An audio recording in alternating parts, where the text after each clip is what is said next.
If you're a breastfeeding mom wondering what you should be eating, this video is for you.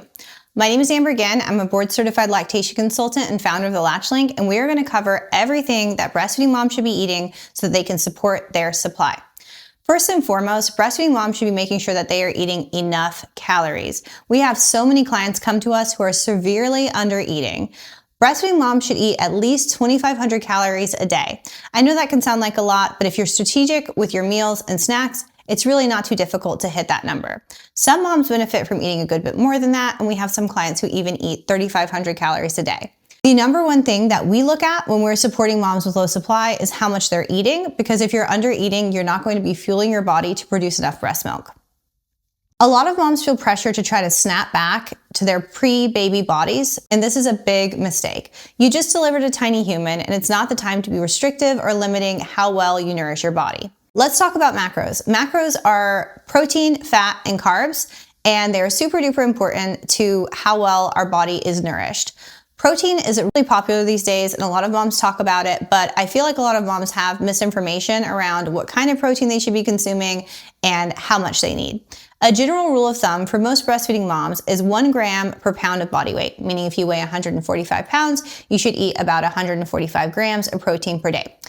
Animal protein and plant protein are not created equal though, so it's super duper important that you remember that if you are consuming protein from plant-based sources, you're going to need more. Typically, if we're consuming 30 grams of animal-based protein, we would want to consume about 60 grams of plant-based protein for them to be close to equivalent. We want to make sure that we're eating enough protein in each meal so we can support muscle synthesis. For most moms and people in general, this is about 30 grams of protein per meal. That doesn't mean that you have to eat 30 grams of protein every time you eat, but it does mean for those 3 big meals a day, it's really great if you can hit that 30 grams of protein or more. For snacks, we usually want to hit about 10 to 20 grams of protein. So something like a meat stick, a cheese stick, some nuts, any of those things will help build towards that daily goal of adequate protein intake. Next on the list is fat. Fat is something that gets a lot of hate, and a lot of women are really nervous to consume enough fat. But you have to remember that fat is how you make hormones. If you don't have enough fat in your diet, you're not going to have enough cholesterol. And if you don't have enough cholesterol, you're not going to be able to produce the hormones required for the functioning of your body, and especially for the ones required for producing breast milk, prolactin and oxytocin. Those are just 2 of the many hormones that come together to help us make and express enough breast milk. We do want to remember that if we're someone who is dealing with high inflammation in our body, we're dealing with mastitis, we're dealing with a lot of clogged ducts, it's really great if we can limit the amount of polyunsaturated fatty acids that we consume, things like seed oils. We don't need to be crazy about it, and we don't need to limit all the things that we enjoy eating, but we do want to make sure that we have a good balance of the types of fats that we're consuming. The best fats, in my opinion, for breastfeeding moms are saturated fats, things that come from animals, and there are a lot of good plant-based fats as well. Things like butter, tallow, fatty fish, fatty cuts of meat are all great sources of fat. Fatty fruits and vegetables like coconut, avocado, and olives are also really good. You can cook with whatever oils that you enjoy cooking with. Avocado oil can be great. Using things like beef tallow can be really great. Whatever you have access to is fine. Carbs are also extremely important for breastfeeding moms and women in general. Carbs also tend to get a bit of a bad rap, and we have a lot of moms who try to limit or restrict them in order to lose weight. Again, postpartum is not the time to be trying to lose weight or be restrictive, especially in those first 6 to 12 weeks. Carbs are really important for your stress resilience, as well as lots of other functions within your body, especially functions related to your brain. When it comes to carbs, you should eat the ones that you enjoy eating and that you have access to, but a couple of tips are making sure that you're consuming carbs that are easy to digest and that are prepared properly. What this means is we don't want to be eating lots of undercooked or uncooked vegetables. That can be kind of rough on our gut. So things like well-cooked fruit, rice, potatoes, those are all really good sources of carbs. And one tip that I give all of our breastfeeding moms is find snacks that you enjoy eating that you can eat one-handed. Things like cheese sticks, meat sticks, fruit jerky. These are going to make it much easier for you to fill in those gaps that can happen if we're not snacking between meals, because a lot of times trying to get to that 25 2,500 calories a day or making sure that we're actually nourishing ourselves properly postpartum, we're going to need to rely on some snacks. So one-handed snacks are great. Beyond that, asking for help from family, finding good meal prep services, finding good takeout that you enjoy, any of those things are going to make it a lot easier for you to nourish yourself well. There really aren't any bad foods for breastfeeding, but for things like alcohol and caffeine, we do want to be a little bit careful. Caffeine and alcohol can be kind of dehydrating, so we want to make sure that we're consuming those with that in mind. A good rule of thumb is for every drink that you have that is dehydrating like caffeine or alcohol, you have at least 1 drink of water. For caffeine, we probably want to stick to around 150-ish milligrams of caffeine per day. Everyone is different, so find what works for you. If you find that you're feeling jittery or anxious or you're getting headaches, maybe cut it back on the caffeine a bit. When it comes to breastfeeding and alcohol, there's absolutely no reason to pump and dump or waste that precious liquid gold. For most moms, the rule of thumb of if you can find your baby, you can feed your baby holds true. If you want to have a couple of glasses of wine at dinner or at a party, you don't need to worry about that. There's no need to try to follow any arbitrary timing rules.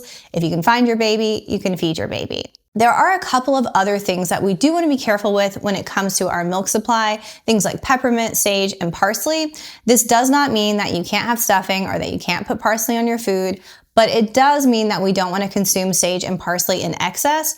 For peppermint and other members of the mint family, on the other hand, we do want to be really careful because some moms are really sensitive to peppermint. I've even had clients use peppermint soap and notice a decrease in their supply. The caveat there is that it is actual peppermint. Things like peppermint flavored syrups that could be in your coffee, peppermint flavored candies, typically are not going to have actual peppermint extract in them, and they're not going to cause an issue. Hydration is another super duper important thing for breastfeeding moms because our bodies and cells act a lot like batteries. And if we are not properly hydrated, mineralized, and don't have the proper balance of electrolytes, our cells and our body are not going to function properly. One thing I see happen all too often is moms drinking heaps and heaps of water without really understanding quality versus quantity. There's absolutely no reason for a breastfeeding mom to be downing an entire gallon of water unless that's just how much she feels that she needs to drink. It is super duper helpful to drink water that is mineral rich, so you can either get mineral drops and add those to your water, or you can get mineral water like spring water that's already going to have those in it. Electrolytes are super duper helpful for breastfeeding moms, and I'm a big fan of Redmond's Relight. Not sponsored by them at all, but it's what I use every day. Outside of that, moms really like the brands Liquid IV, Element, or Buoy. Really go to the store, see what catches your eye, try a variety pack of flavors, and just stick with whatever you enjoy. Most moms are going to benefit from 1 or 2 packets of electrolytes in their water throughout the day. You don't have to go crazy with it. Other moms do find that they feel better with higher amounts of electrolytes, so definitely find what works for you, talk to your healthcare provider. On the topic of electrolytes and minerals, I would be remiss if I didn't mention salt. A lot of moms think of salt as another bad food, but salt is actually really important. I always tell moms a good quality sea salt, something like Redmond's salt, Celtic salt, whatever, Malayan sea salt, whatever you like and have access to. Salting your food to taste can be a great way to support your body's electrolytes and mineral balances. So definitely don't shy away from salt. Of course, if you have an issue with high blood pressure or other things going on, talk to your healthcare provider. But generally speaking, a lot of moms unnecessarily restrict their salt. Let's get into another really common question that we get at our practice. What supplements and vitamins should I be taking as a breastfeeding mom? Which ones are going to help support my supply? Which ones are going to damage my supply? And so on and so forth.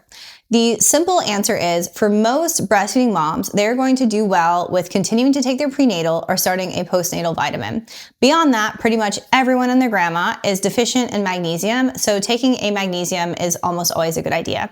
Personally and professionally, I really like magnesium glycinate, and it's what I take and it's what I suggest to my clients. If you're dealing with any other issues, understanding what you're actually deficient in is going to help you make an educated choice when it comes to supplementing with vitamins.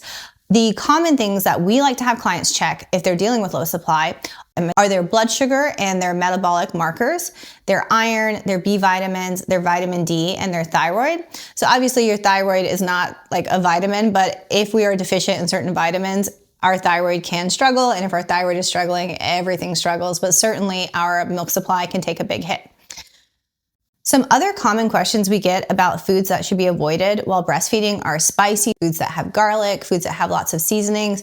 And in reality, There is absolutely no reason to avoid foods that you enjoy just because they're spicy or heavily seasoned. If you find that you don't feel good when you consume those or your baby has a reaction, then by all means, take that into consideration when you decide about eating that food again next time. Dairy is an excellent food for postpartum moms. It really is a miraculous food almost because it has a great balance of macros. It's got protein, fat, and carbs. And depending on what type of dairy product you're eating, you can really pull the levers to find something that meets the needs and fills the gaps of what you have going on that day. Things like milk are high in carbs and fat, and depending on the type of milk, it can have a good bit of protein as well. Things like Greek yogurt can have pretty much no fat and very little carbs and tons of protein, depending on the type of Greek yogurt that you have. Things like cheese, things like Greek yogurt, milk, etc., all have different amounts of protein, fat, and carbs, and they're a great addition to most breastfeeding moms' diets. One thing I do want to caution you against is arbitrarily removing things like dairy from your diet. We have a lot of moms who come to us and one of two things is happening. Either they think that breastfeeding moms should not consume dairy, so they've just removed it from their diet altogether because they saw a video on TikTok, or their baby is struggling with something gastric, they're having gas, they're having weird diaper stuff going on, they're having a lot of spit ups, and they assume that it's dairy and they go ahead and pull it from their diet. So we really want to avoid this because if you are someone who's regularly consuming dairy, for some people that can be 10+% of the calories you're eating per day. And if you remove that without replacing it, it's going to leave you deficient in nutrients and calories.